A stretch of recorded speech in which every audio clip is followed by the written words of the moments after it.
दर्शक महानुभावहरू, राशिफलकै क्रममा दोस्रो राशि रहेको छ वृष राशि।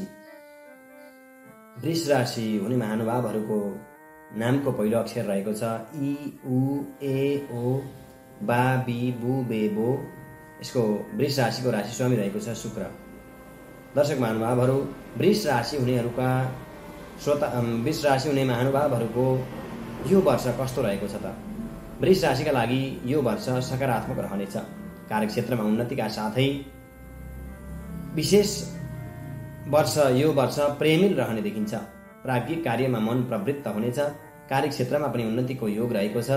पराक्रम पक्ष सबल देखिन्छ भने नयाँ कार्ययोजनामा मन प्रवृत्त हुनेछ र रोकिएर रहेका कार्यहरू पनि चाँडोभन्दा चाँडो बन्नेछन्। त्यस्तै गरेर आर्थिक दृष्टिले यो वर्ष वृष राशिको निमित्त फलीभूत नै रहेको छ। आय आर्जनमा वृद्धि भइसकै खर्चमा सूचक पनि बन्नेछ। शेयर व्यवसाय केही सुधार उन्मुख देखिनेछ। संयमित र योजनाबद्ध भएर खर्च गर्नु लाभदायक हुनेछ। वित्तीय क्षेत्रको लगानी उन्नत रहनेछ र व्यापारमा वृद्धि हुनेछ। विद्याको क्षेत्र फलीभूत रहने देखिन्छ। बौद्धिक कार्यमा अभिरुचि बन्नेछ। अध्ययनको निमित्त यात्राका योगहरू पनि देखिन्छन्। कलात्मक पक्षको अध्ययन विशेष लाभप्रदक रहनेछ। पारिवारिक सुख रहनेछ। दाम्पत्य सुखका योगहरू देखिन्छन्। वैदेशिक क्षेत्र पनि यो वर्ष सुखद नै रहनेछ। यात्राका योग पनि देखिएका छन्। प्राविधिक पक्षको अध्ययनार्थीका निमित्त भने यो वर्ष अत्यन्त शुभदायक मानिन्छ। प्रतिस्पर्धात्मक क्षमतामा वृद्धि हुनेछ र स्वास्थ्यको क्षेत्र मध्यम फलदायी रहनेछ। नशा र पेट सम्बन्धी समस्याले सामान्य विकार रहन सक्ने भए पनि पानीहरू प्रशस्त पिउनु पर्नेछ। खानपानमा विशेष ध्यान दिनुहोला। नियमित स्वास्थ्य परीक्षण गर्नु लाभदायक हुनेछ। योग एवं ध्यान पनि स्वास्थ्यका निमित्त अत्यन्त लाभदायक देखिन्छ।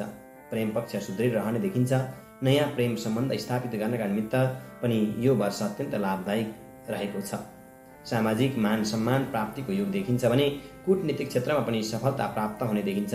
शत्रुहरूको गतिविधिमा सतर्कता अपनाउनु होला अथवा साथीभाइहरूसँग अलिकति व्यवहार गर्दा थोरै सावधानी अपनाउनु पर्नेछ। पराक्रम दृष्टिले श्रावण महिना अत्यन्त फलदायी रहेको छ। अधुरा काम पूरा हुने। कार्तिक, फागुन, चैत महिना यो वर्ष सकारात्मक रहनेछ भने वैशाख, भाद्र, पौष महिनामा अलिकति खर्च गर्दा सावधानी अपनाउनु पर्ने देखिन्छ। नचाहिने कर्ममा धन खर्च हुने देखिन्छ। धार्मिक यात्राको योग देखिन्छ र सर्वकल्याणार्थ वृष राशि हुने व्यक्तिले विशेष गरेर दुर्गा भगवतीको आराधना गर्नु। ओम ऐं ह्रीं क्लीं चामुण्डाय विचे यो मन्त्रलाई कमसेकम पनि 108 पटक नित्य जाप गर्नु। यो गर्यो भने यो वर्ष वृष राशिको निमित्त फलदायी रहेको छ।